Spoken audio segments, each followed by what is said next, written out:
Allan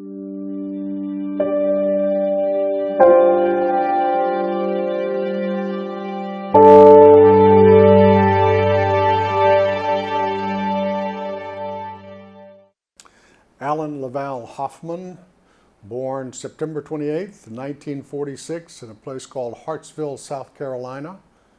I was 3-year-old when we left that and went to Florida, so I grew up in Florida, Jacksonville, and that's where it started for me. Tell us about your family. My mother and father owned a little diner gas station when I was a baby, and people would come in and he'd fill the gas and she'd cook them some food.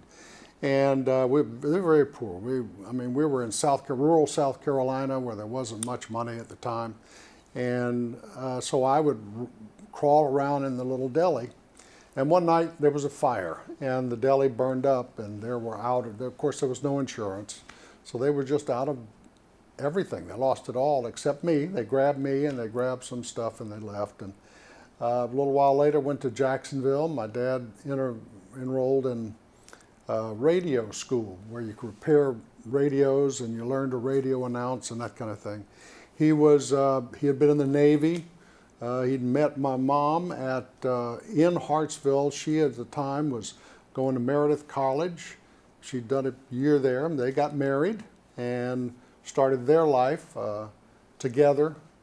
And at 5 years after I was born, my brother was born, and then 5 years after he was born, my sister was born. So they separated us by 5 years, which was real good for me. I had 5 years of mom and dad, which was good. We weren't terribly rich. We lived in a little brownstone area where kids, 5 and 6 like me, to go to school had to run the gauntlet between the older kids who'd steal your lunch and chase you down. So it was just an interesting way to be brought up, and you learned a lot about life and how to run really fast. So what were you interested in your elementary school years? Wow, elementary school, it was just getting through. I was a shy kid. I was a kid who kind of stood in the corner, and watched everybody else. I enjoyed watching people because they were interesting to me. I just was never outgoing enough to participate a lot unless I was around people who I knew really well. And then, boy, I'd get in there and mix it up with anybody. But that was the thing about me. I was shy all the way through high school, and a little bit reserved. But I enjoyed watching people. I enjoyed, watching the students, watched how they dealt with life, and that's one of the reasons I ended up, I guess, doing what I did for so long. But school, I was at a place called Brownlee Elementary School. And we would have to walk not a day, you'd never do that, but we had to walk 5 blocks to get to this school. So these 6, 7-year-olds we'd all kind of meet up as we walked along this road to get to school, and the parents would wave us out the door and we'd be gone. So was this in Jacksonville? This was Jacksonville, Florida, yeah. And I lived in the west side of Jacksonville, which was a little poorer side of town, but we considered ourselves middle class at the time. So went from there, went to Andrew Jackson High School, and I graduated in 1964 from there. I was a pole vaulter. I was on the football team for a short time. I was a cross-country runner, and anything to kind of, be on my own, be by myself, be away from home. My father and I didn't get along that well, so I found a way to stay away as much as I could. Besides athletics, what were you interested in school? I'm real lucky because I have a lot of it, always have. I would find things interesting. There are two kinds of people. People who know what they want, go after it, 100% all the way, achieve it and move on. Then there are folks like me who just have so many interests, you don't know where to go. I was interested in everything. If somebody was talking about cooking, let's go find out about cooking. Somebody was talking history, let's find out about history. Athletics. I just had a lot of interests in school, and I couldn't focus on one thing. until it was much later in life. And guys like me, life leads us to where it needs us to go. And that's what happened in my case. So you graduate from high school. Yep. Then what happened? Graduated from high school, moved out, worked at a paper bag place for a while. Thought about it a lot and thought, you know, this isn't the greatest thing to be. Nothing wrong with paper bag places, but this isn't something I want to be doing for a long time. Now explain, what is a paper bag Well, place? a paper bag place. My father worked at a paper mill, which made paper. Well, the paper mill sent these big rolls of paper to this paper bag place. Well, the paper bag place had a machine that made the paper bags. Okay, then they came off and you had a table and you'd get an order. You got to fill an order. They want 300 paper bags and you got to wrap it. Well, then you'd get all these things. You'd wrap it, you'd close it, you'd seal it off, you'd mark it, and then you'd move on to the next one. And you've got a lot of them to do during a day, you know. And it's just a lot of hard work. My shift was always the graveyard shift. I always worked overnight, so about 4 in the morning, you just run out of energy, you know. But I figured that, you know, maybe it's better to go to college. So I borrowed a little money from my mother and went to St. John's River Junior College at the time. I lived in a little place right on the railroad tracks with 6 other guys. I remember we paid $20 a month for rent, and I could barely afford that. And the trains would come by several times a day. Well, being young men all in one place, we got to where we would, you know, yell at the train drivers and they'd yell it back at us and give us the one finger salute. So one day we all got to the windows. There was 7 windows. And we all took to the windows and we mooned them as they came by. So the next day the train comes back by and the guys and the engineers are all mooning us as they go. It was just a lot of fun. And junior college, I learned a lot. You know, you grow a lot, meet people, became a little more social, learned that it's okay to fail, you know, and it's okay to succeed. Just keep on moving. That was the thing. And after that, I went to graduated from there and went to Florida State. I was at Florida State for a year and a half. During the summers, my dad would get me a job working at the paper mill, which obviously was overnight again, the graveyard shift, where you had to handle these 2-ton rolls of paper that would roll off the machine. Well, that's how I earned money to go to college, because I put myself through school. And the last year, the second year at Florida State, I was having to work. So I was working 10 hours a day as a nighttime manager at a alum's place, not getting up early in the morning to go to classes, missing classes, not studying, really like girls and beer, and all of that came together to kind of put me on the back end of the grades. And I knew I was going to get taken by Uncle Sam. That's when the draft had started. My number was real low. So I went down to the local Army board and I said, look, they're going to get me. What you got? He said, well, you can be an infantryman. Well, I didn't think much of tromping around in the jungle 24/7, so I said, well, what else you got? And I'd always liked flying. Flying was to me, seemed to be a natural place for a person to be, up in the air alone and just doing what you needed to do. And he said, well, I got this warrant officer candidate program. You learn to fly helicopters. And I remember as clear as day, I said, well, you know, Vietnam's going on. You think they're going to send me to Vietnam? He said, probably not. Well, a year later, I'm on my way to Vietnam. What year would have this have been? Yeah, he just kind of slid that one in. I'm on my way to Vietnam, went to Vietnam, served a year there as a helicopter pilot with the 170th Assault Helicopter Company. We were known as the Bikinis. I don't know why it was the Bikinis, except that the first executive officer for the company was an illustrator for Playboy magazine. And one day the commander of the unit came in and said, man, he says, wait, we're shooting us up out there. It's like wearing nothing on the beach. So therefore the name The Bikinis came about, and our bikini woman on the front of our helicopters was Little Annie Fanny. And I was Bikini 2-4, and got 1,100 hours flying in combat situation. Came back, got married right before I went to Vietnam, and came back, went back to college, graduated school, had my daughter, finished college. My wife and I moved into a little house, could barely afford anything. And my first job was not in television. My first job out of college was as a carpenter's helper. And I was working a carpenter's helper and sending out resumes. And finally, I had interned at WPLG in Miami for 5 months. And one of the guys I had worked with became the news director at WCIX in Miami and was building his news team and remembered me and knew that I didn't have work and would work for cheap. So he called me up and said, "You want a job as a reporter or photographer?" I said, "Oh, heck yes." And went on. That's where my career in broadcast news started, in television news. So let's go back for just a minute. Okay. Let's go back to Vietnam. Okay. So about what year did you go into the service? I went into the service in 1969, in February of 1969.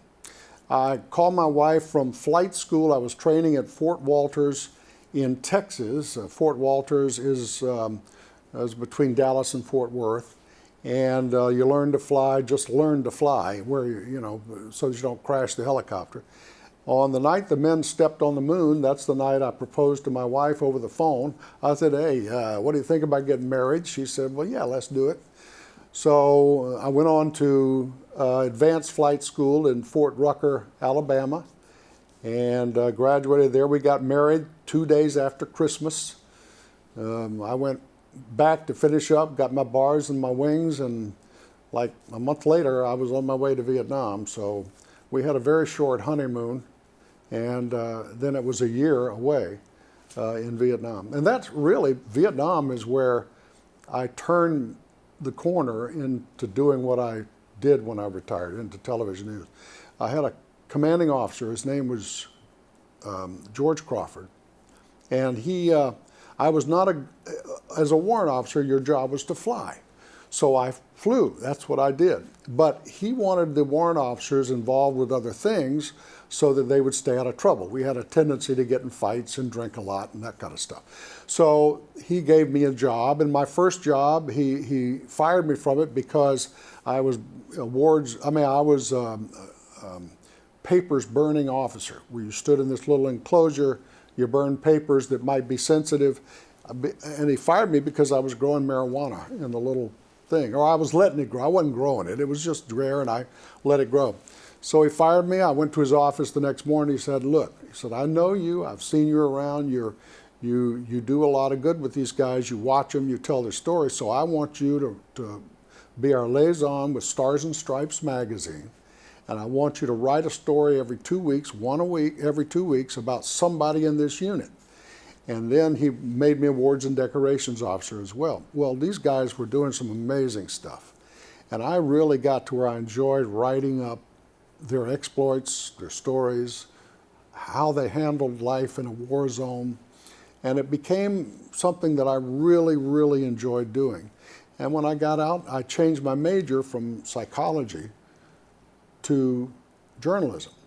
And that started me on the road. Like I said, life led me to this place that eventually sent me to television news. So let's talk about your flying a helicopter in Vietnam. Mm-hmm. You flew 2,000 missions? I flew just under 2,000 missions. A mission is, and these are combat missions, I had 1,100 hours.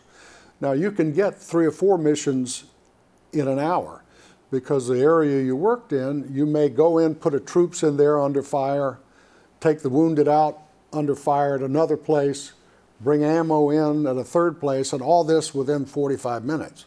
So the missions mount up, and you use up a lot of luck, going into these things. I was shot down once and took a lot of holes once, and a lot of people injured who were on my watch. I was never hit with a bullet in the air. I was blown up on the ground, but I never got hit by a bullet in the air. Although they bounced off my shoe and broke my watch and hit my mouthpiece, a microphone. I mean, it was something of an experience. Well, you have an interesting story you shared with me about being in your barracks and drinking a beer, and you heard a ping. Yeah, go there was past. one of the things about, you know, you got beer in Vietnam. It was always something like Pabst or Schlitz or something like that, and it was always hot, and it was always in a can that was rusted. The top was rusted. So we got this little, my hooch with my 4 hooch mates got this little refrigerator.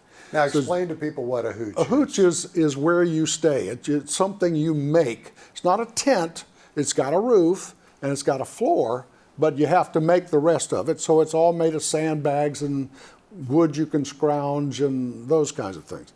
So we managed, somebody sent us a little cooler. It was a freezer, thing about this big.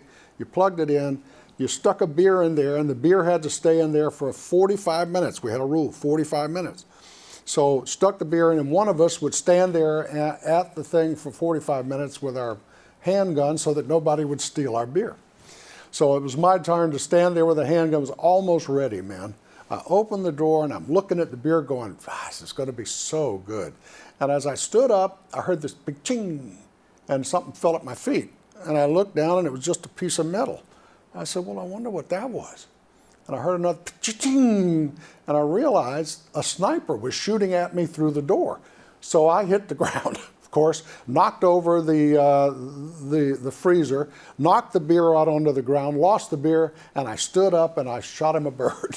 I said, you will never do that to me again. So we moved the freezer to where you couldn't see you from the door. Well, that was a very heroic act. Well, it was an anger act. Somebody stole my beer. Well, you received the Distinguished Flying Cross for Valor, Yep. Purple Heart, Purple Heart. Bronze Star, Yep. Air Medal for Valor, and the Vietnamese Cross of Gallantry, Yep. and some other honors. So you were a great servant to the United States of America. Well, I tried to be, and I was with so many guys who were just so incredible that you had to follow their lead and at least be good. When you came back, the political situation, the Vietnam War was not popular with some of the general population. And unfortunately, Vietnam veterans like you, when you came back, were the blunt of people not being polite or nice. And you experienced some of this as you came back to the U.S. for the first time. Tell us a little bit about that. Well, the trip back, this was 1970. The trip back, we landed at Seattle-Tacoma Airport. I was with 3 other guys. We'd all gone over together, and we all managed to get home together. We signed out, went to LAX, and that's where we split up. And we never saw each other for years after that. But I got on a 747 bound for Miami. It was Valentine's Eve, the 13th of February. And I remember landing in Miami at a relatively empty aircraft, landing in Miami, and as I came off the gangway, I had my flight jacket on, my uniform on, my hat. And as I came through the door, that's where everybody was waiting. It was real noisy. And as I hit the door, the sound was like a wave. It ran away from me. People quit talking. And there was like a sea, just people separated. Here was this guy from Vietnam. You didn't know what he was going to do. And it wasn't an honor separation. It was a let me get away from him separation. And I remember walking out, and as I looked around, people were kind of looking at me sideways. And at the end of this little opening area that they had created by wanting to get away from me, my wife was standing at the other end. So I went and I hugged her, of course, and that was my welcome home. I got into Florida State. There were some demonstrations, and I was up on a parapet looking over some demonstrations, and my hair was short, at the time when hair was really long. And this guy standing next to me kept looking at me. And he said, hey, I said, how you doing? He said, boy, your hair's short. You been in the military? I said, yeah, I was in the Army, just got out. And he said, well, do you serve in Vietnam? Yeah, I was a helicopter pilot in Vietnam. And his demeanor changed like that. And he started calling me the most vile names, accusing me of killing children. And it was the first time that I ever reacted without thinking.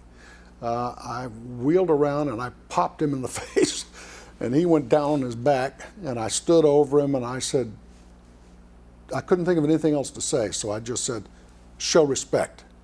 And I walked away. Now that's not very dramatic, except I'm sure I just confirmed everything that he thought about Vietnam vets. But that was the way you were treated. That's why you didn't tell people that you were a vet for years. Nobody knew I was a veteran. Well, that's why. very sad. Let's go back. You've come back. You've finished college.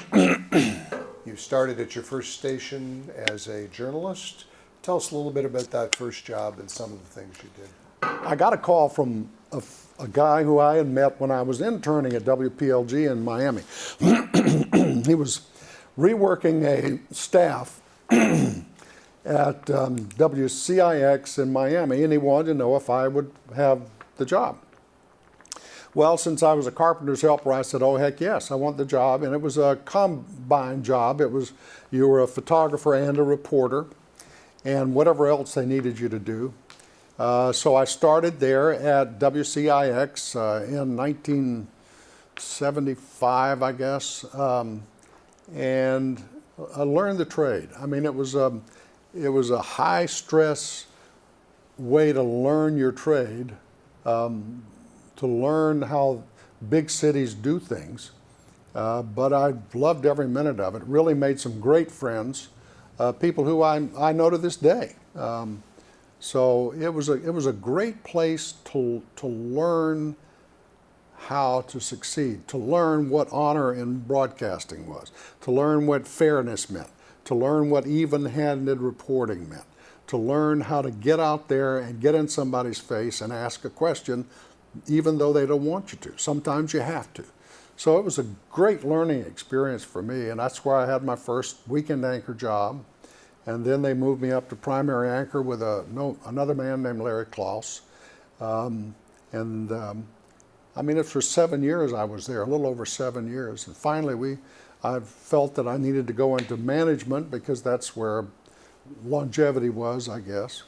So I left Miami and went to Huntsville, Alabama. I'm stationed in Huntsville, Alabama, and was news director there for a year.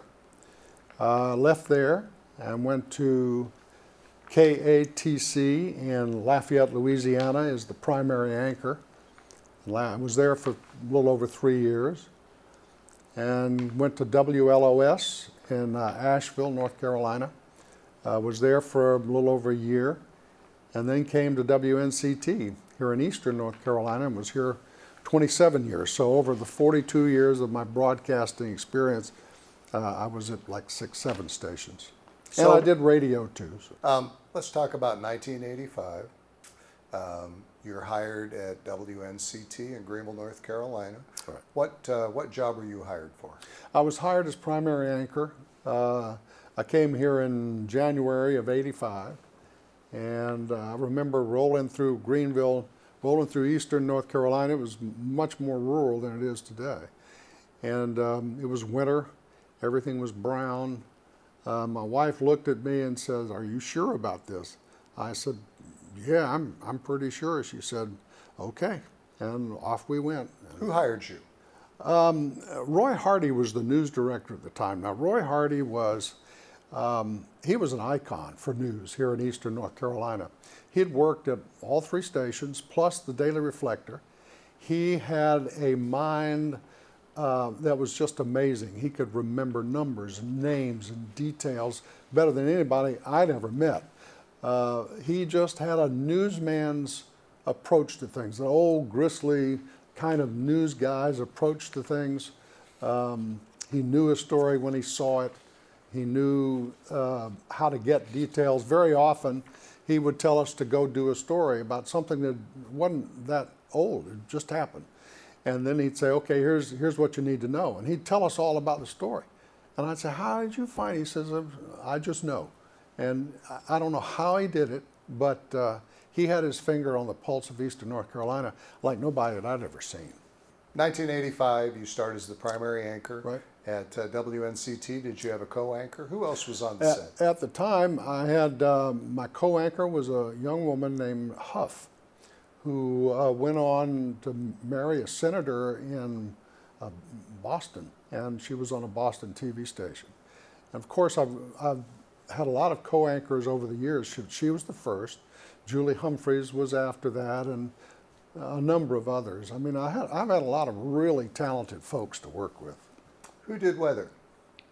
Jim Woods, Mr. Weatherman Jim Woods. He was like a little dynamo. He was only about 5'5" or 6", but he was at this station almost 24/7. The thing I remember about Jim was he would do the early mornings with Slim Short and the crew, do weather and do the desk and sit at the couch and do all the things they did. At noon, he would come in and do the weather. At 6, he would do the weather. And 11, he would do the weather. And he never said slept in a bed. He would sleep in this easy chair because he had to come in at like 4 in the morning to get the morning stuff ready. So he would sleep in his easy chair, and but he was just real sweetheart of a man, a good man, you know. And he was a legend here. His name was well known. Who did sports? Well, let me tell you about the man who I remember as a sports guy. I hadn't been here long, but Brian took over sports. He was an intern. No, he was the secondary sports guy at the time. Brian Bailey. Brian Bailey. In fact, this was his first sports director's job, and he's still doing it and doing it so well. But Brian became the sports guy, and boy, he was just great. He was a real fan. You could trust him when he said something. His stories were always clear. You could understand the detail. He knew exactly what to put in there. I was lucky to work for Brian, or work with Brian as long as I did. So 1985, 1990, what were some of the big stories and events that happened? Every year when the tobacco market came along, Yep. that was a huge event for the station. Well, that's what, tobacco was king until about 1995 here. So the first 10 years, every time the tobacco markets would open, the season would open, we'd do 10 stories in one newscast on the season opening, because that's what people knew. That's you broadcast to the people in your audience. You don't broadcast to an audience you'd like to have. These were the people in your audience. These were people who worked in the fields, who were farmers. They had mothers and fathers and sons and daughters and grandparents, and they all wanted to see what first day of market was like at their market. So while the stories were sometimes repetitive, the idea of giving the people what the people knew they needed was what we were doing. And again, this was Roy Hardy. Roy would send us out we would all do the same basic story. We would have the auctioneer, people turning tags, all those things. And when we come back, and they'd all be natural sound stories. And to me, it seemed redundant, but I wasn't a tobacco farmer. And a little while I realized that this was the important things to do. It's like Touchdown Friday. You're not broadcasting because everybody's a sports nut, but somebody knows some kid out there playing football, and mom, dad, grandparents, hey, the next door neighbor's playing, so you want to see. So you had to broadcast to your market, not to the market you wanted to have. And there were tobacco markets very close to you where you would broadcast from. Absolutely. In fact, every time I'd go live from some tobacco market. Farmville? Farmville, Hayden, the tobacco markets downtown here in Greenville before they closed. Wilson, Tarboro, yeah, all over. Everybody had one. Everybody had one. Yep. Tobacco was it.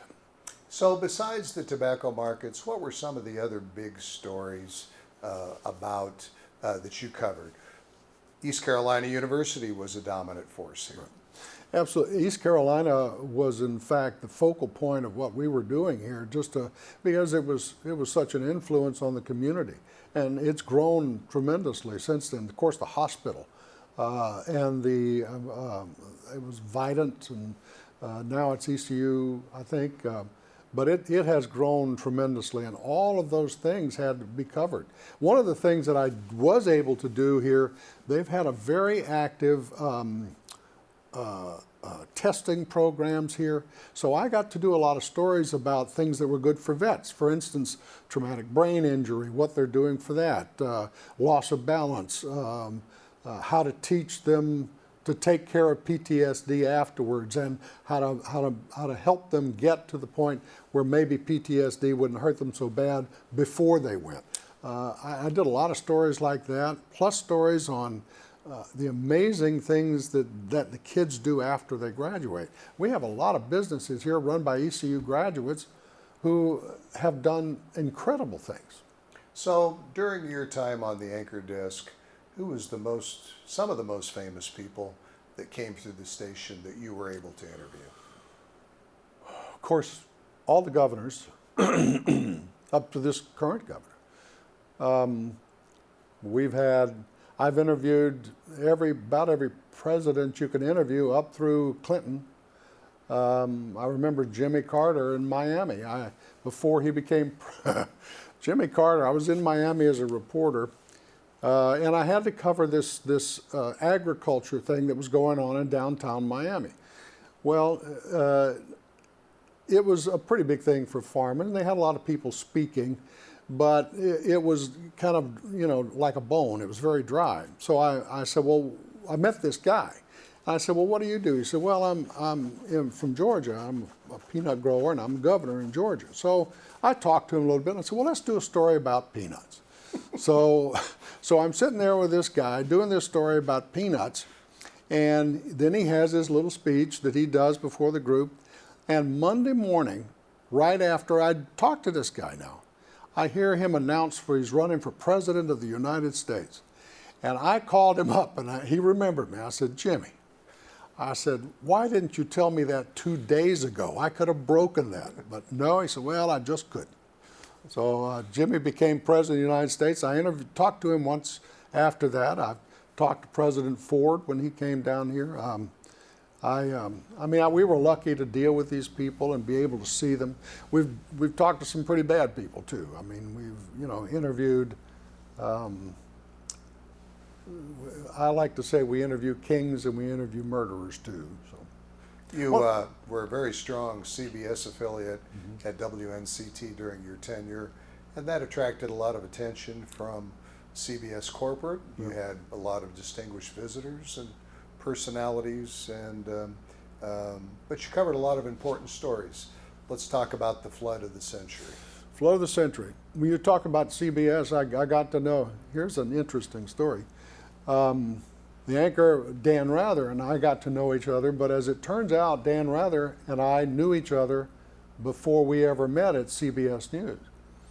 I was a helicopter pilot, as I said, in Vietnam, and one day I picked up these reporters who were doing a story about a roan plow in my area. Well, a roan plow was this covered plow, and they would go through the jungle, and they'd work in tandem, and they'd just make a tighter and tighter circle. And the theory was that you make the enemy go into a tighter group, and then you could handle the enemy. Well, he was there for a couple of days. I put him in, and he was working for CBS. He was working for CBS News. He was a war correspondent at the time. We had a nice conversation with him in the back of the helicopter, and I put him down. I picked him up about 2 days later and took him back, and we had another nice conversation. Well, here it was, this was 1998, I guess, all these years later, and I walk into CBS News, and I knew that I'd known him. I said, hey, how you doing, Dan? And we got to know each other. We were talking and chit-chatting, and I said, he said, you look really familiar to me. I said, well, there's a reason for that. And he said, what's that? I said, do you remember that helicopter ride in there when we took all those bullets that coming up at us? He said, oh, yeah. And then he went, you were the pilot. I said, yes, I was. And so we got to know each other, and we would talk on occasion on the phone. And he was just a nice man, too. I met some real nice people. Walter Cronkite, of course, was my idol. And I tried to be like Walter, like most of us did, to be honest and forthright and tell the story as easily as you could to understand, but also as fairly as you could. So Walter once said, had I known I was going to live this long, I wouldn't have retired when I did. And I've kind of felt that way lately myself. Let's talk about the flood of the century, Okay. 1999. It was, Tell people what the events were. okay, the events were this. We had 3 hurricanes hit us that year. And the last hurricane, Floyd, was a slow mover full of rain. Well, here we were with all these other 2 hurricanes and all this water. One hurricane hit us twice, dropped all this water on eastern North Carolina. We were saturated. And then came Floyd. And Floyd was a creeper, big, huge, mad storm, full of water. Came ashore, moved slowly, and just inundated us. Well, after we of course covered the storm, a couple of 3 days there with the storm, I got a break. I went home, and that afternoon, general manager called me in and said, hey, we got problems. We got the flood stages are going to be really high. So I came back in and barely never went home for 7 days after that. We would sleep over in the corner and, use water from the bottled water to take baths, and my wife would bring me a shirt on occasion to change. So for 7 days, I was on the air almost 24/7. It was, I've never seen, we were an island. I've never seen anything quite like it. But I also saw some times when I was so proud of being in eastern North Carolina because of the people who live here. I remember one of those things that stand out to me that I have a hard time talking about were these 2 women who were manning a water station. A Black Hawk helicopter from the National Guard had just come in and picked up a load, and they were moving this water bottle back over to the pallet so they could pick up another load. And they'd been working there all day. They were worn out. And we were going to do an interview. We sent a photographer over. We didn't have a reporter. So I was interviewing these ladies on air. And at one point, everything had gotten to them. And they started crying and hugging each other. Well, I couldn't say anything. So for a minute, we had them on there. And finally, they got over it and started laughing and went right back to work. And I still can't talk about it. I was really moved by that. The station received a very prestigious award as a result of coverage that you were very instrumental in. You received in 1999 the Edward R. Murrow We did. Award, very well deserved for what you did. We did. The Edward R. Murrow Award, me and the news director, general manager, went to Washington to receive that award, and yeah, it was. I was impressed with it, only because it showed what teamwork can do. I mean, we have 100 people working here, and from every part of the building, and they all were doing 100%, 100% of the time, from up in the, up in the back offices where people are, you don't really see much. Man, everybody was pulling their load, and it showed what can happen when you do that. You received a number of other awards for your 27 years at WNCT. 7 times the Newscaster of the Year in Eastern North Carolina. You received a Friend in Need Award from the National Association of Broadcasters. And you did some teaching. Tell us about your instructional work. Well, I really enjoyed that. I worked at ECU for 7 years as an adjunct teacher. I did a writing for broadcast news and news presentation.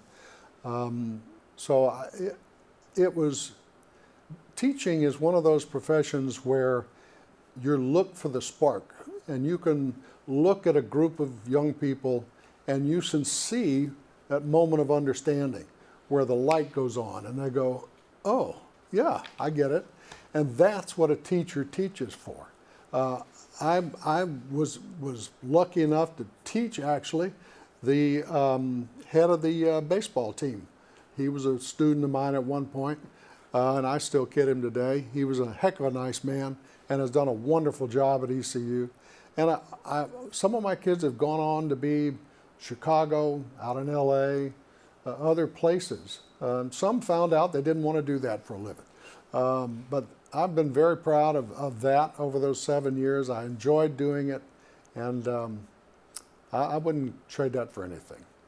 You know, another passion that you've always had, both on the air and after you retired, was helping veterans. Talk a little bit about that. You know, it took a long time after Vietnam for me to get re-involved with veterans, to re-engage. And one part of it was, as most veterans tend to do, is step back away from it. But because of the unpopularity of the Vietnam War, that was the other reason for saying, you know, not wanting to admit that you were involved. And then that eased. And I remember I was in Miami and an airplane came over. And I looked up at the aircraft and I said, you know what? I want to fly. So I went back and learned how to fly fixed wing and got my flight instructor's license in fixed wing and rotary wing. And I still work for the TV station. I would do radio in the morning from the air, you know, traffic reports, and and got to know a lot of veterans at the time who were flying, and then got here to Eastern North Carolina, and I got invited to a veterans thing at Chapter 272 of the Vietnam Veterans of America. I became, over time, twice became president of that organization, and then met a guy named Jerry Seago, who was refurbishing helicopters that I used to fly in Vietnam with a group called the North Carolina Vietnam Helicopter Pilots Association. I was president of that twice, and I still do a lot of stuff with them. We take helicopters to schools and functions and events, and we just we give people the opportunity to see what it was like to have flown in Vietnam. Guys who flew there put you in the helicopter, let you sit in the front where we were, in the back where the gunner was. And it was a good, I call it living history. And that's what I really enjoyed about it. Then I met a guy named Weeks. The name was Mike Weeks, and he said, let's do a program that might help veterans deal with the things they have to deal with. So we did. And the program was called Veterans Voice, and it ran for a year on WNCT, and it was a program aimed specifically at helping veterans find ways to help themselves. We looked at the latest technology and getting them to deal with PTSD. I mean, after all, we have a brand new group of veterans from the War on Terror. We looked at HBOT for vets. We looked at the latest developments. We looked at the organizations there to provide help. And that's something that was very important to me. Veterans are very often overlooked. We only make up 1% of the population of this country. Yet here in North Carolina, because of all the veterans, because of all the bases we have, 1 in 4 knows somebody who was a veteran, or who had a brother, father, mother, daughter who was a veteran. So it was an important thing to do, and I'll still do it to today. Let's talk about the Vietnam Veteran Helicopter Association that you're involved with. Okay. You, in fact, own a helicopter that you personally take around? Well, I had one. None of us owned them. They still technically belong to the government, but we've refurbished them, and I had one in my backyard that I took around to schools and whatever, and I'd pull it around and let the kids get in it and see what it was like. And it's quite something to have a helicopter in your backyard. People tend to, guys would be flying over from Camp Lejeune to go somewhere, and they'd see it in the backyard and think I crashed. So they'd circle the house, and I'd have to go out and do this to make sure they knew it was okay. You shared with me one time there were some school kids, and they got up in the helicopter and they asked you an interesting question. They wanted to know where the computer was. Yeah, we had some kids. You know, kids today are all into what's popular today. So they would get on the helicopter. And one group of kids got in, really bright kids, and they were about 3 of them sitting in the front seat. And I was trying to explain what everything was, and they looked around, didn't seem to recognize anything. And they finally, one of them turned to me and said, "Well, where's the screens?" I said, screens? He said, yeah, you know, the screens that I've seen in other airplanes where you can to show you what you're flying. I said, well, back when I was flying, son, screens were just in somebody's imagination. There was no such thing. We were, you know, turn and slip indicators and airspeed indicators. So that kind of struck me as to why I now call it living history. It's so different today than it was back in my day. It's the throttle and 2 feet. It's the collective and the thing between your legs and power, and you just hope for the best most of the time. Well, and you've got one propeller. Right. held with the Jesus pin. Right. There's a nut, and this is real. On a helicopter, Huey, it's got a rotor, and right on the top is this little nut, and it sits up there, and it's named the Jesus nut. And the reason it's called the Jesus nut is because if it breaks, you've got time to say Jesus just before you crash. That's interesting how you have brought all that along. Yep. You continue to do a lot of great reporting and stories. Is there any other story that stands out in your mind at WNCT that had a big impact on you and the region?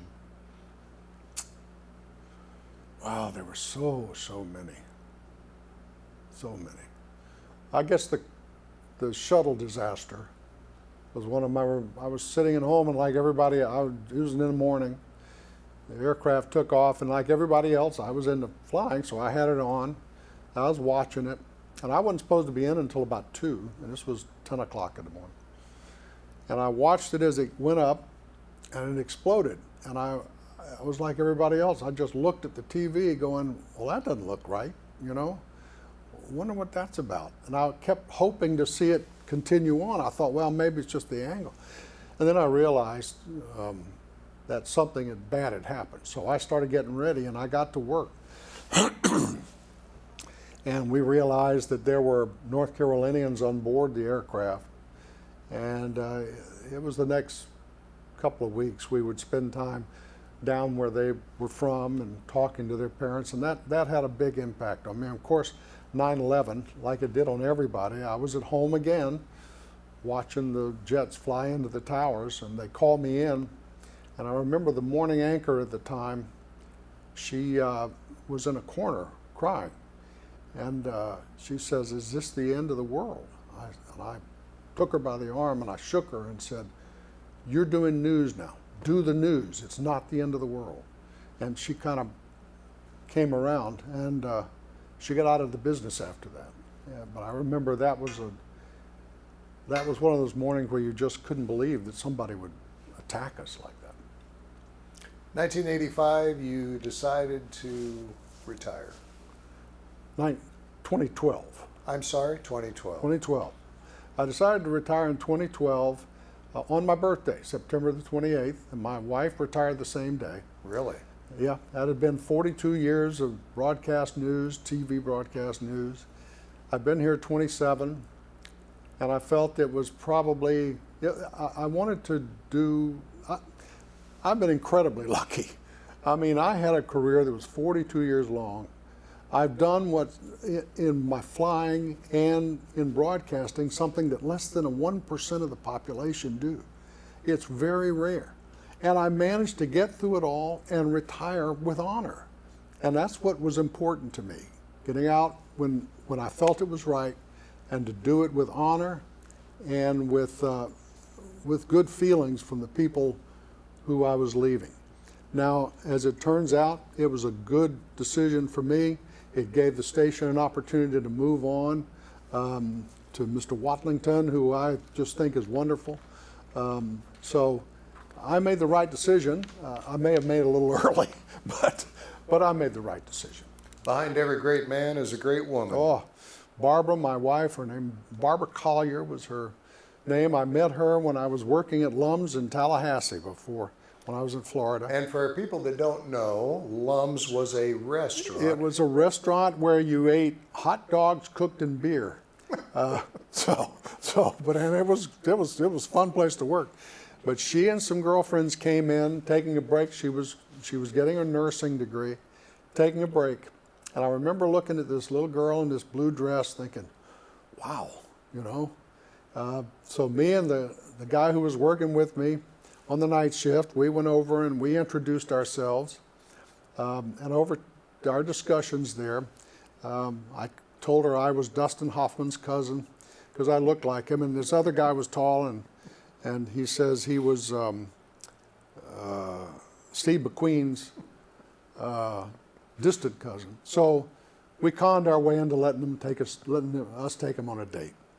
And so we've been pretty much since then together. That's more than, 1969 we got married. We met a year before that and was together. So it's been a long time.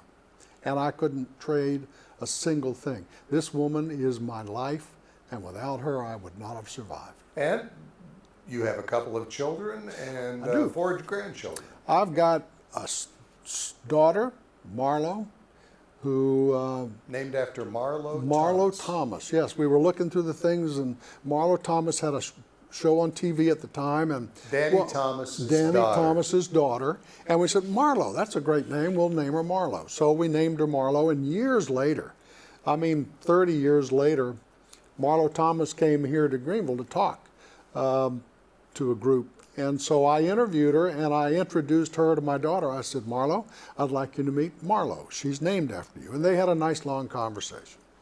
I have a son. His name is Brandon. Marlo is now here in Greenville. She is an art instructor and director of plays.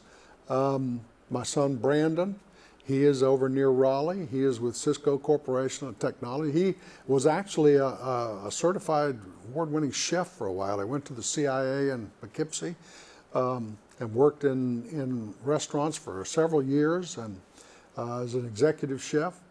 And then he went to Cisco, which was a technologies company, and he's there. I have 4 grandsons, all born within a 5-year period. My oldest just started college, and my youngest is finishing middle school. So all 4 of these boys, I kept trying to get my daughter or son to have a daughter so that I could let the girl take care of the boys, you know. But these kids, these guys, from the beginning to the end, they are absolutely different. I mean, you look at them and you think, good Lord, are they related to me at all? And they look different, and they have such incredible personalities, and they're so much fun. I mean, just being around them will brighten your day. And I just love these kids. I love all my daughter-in-law and my son-in-law are 2 great people. I'm a very lucky man.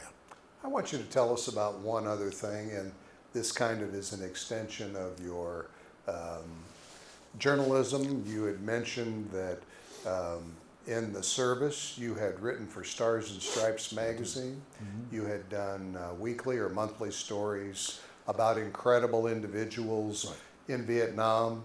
But that journalism continues with you and other Vietnam veterans that you know, where you in the last not too distant past have put together a collection of stories from Vietnam and published a book. Tell us the name of that book and tell us a little bit about it. Well, you're right. The one thing about veterans is all of us have stories.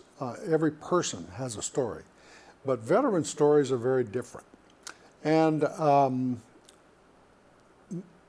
my company commander, who got me started on my road for journalism, George Crawford, called up one of our guys and said, here are all the stories. I want you to make a book. Well, we all did what the boss said, that kind of thing. So this friend of mine, Bob Talmadge, said, Allan, this is a big deal, man. I don't know if I can get it done. I said, well, look, Bob, you and me and our best friend, Mark Feinberg, why don't we get together and we'll do it? So we did. Took us about a year to put all these stories together and edit them, and there are stories that you can start either the last story in the book or the first story in the book.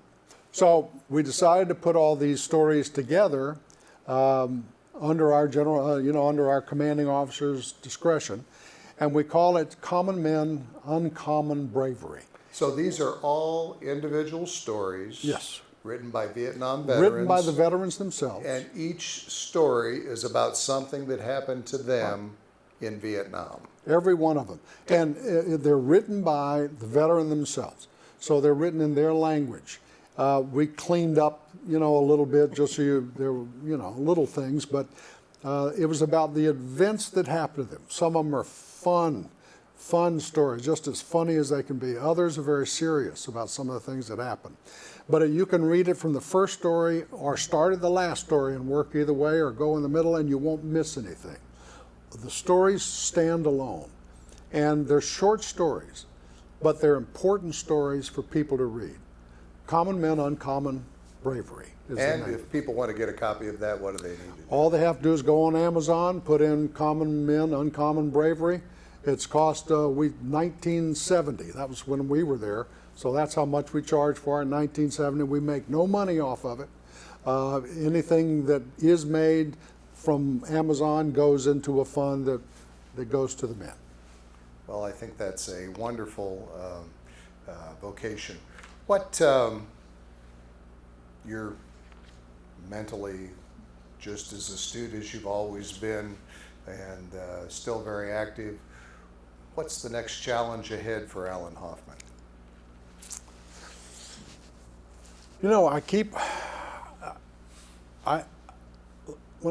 I told you when we first started how I like so many things. Well, that's what I'm doing now. I'm able now to learn about other things. I think maybe the next thing for me might be to go and get another degree from college. I love to fly, play a little golf, do the things that retired people do. Spend time with my wife and with my kids and grandkids as much as I can. Those become very important. I may in the future write my own book, and I'm working on that, but whether it'll see the light of day or not, it's important to me only because it allows me to put on paper some of my experiences that are important to me. So the last thing I'd like you to tell us is, what's your advice for someone watching this interview that might be considering a career in broadcast journalism? What's your best advice for someone looking to go down that path? Be fair and be kind. Everybody has a story, and generally it's a story you don't have the slightest idea about. The event may happen, but there are years before it of a person's life, and you've got to be able to say, okay, this is what happened to you, but I'm going to be as polite and as kind to you as I can. And be fair. I mean, that's the reason that I have never been a member of a political party. You've got to stay fair. You've got to be able to see both sides. I was born a Libra, so that has helped me be able to balance both sides. And I think that's the secret. You just have to be. Now, if you're going to be a crusading journalist, that's fine. Label yourself as such. In other words, keep nothing away from the public, do everything out in the open, be honest, be fair, and be kind.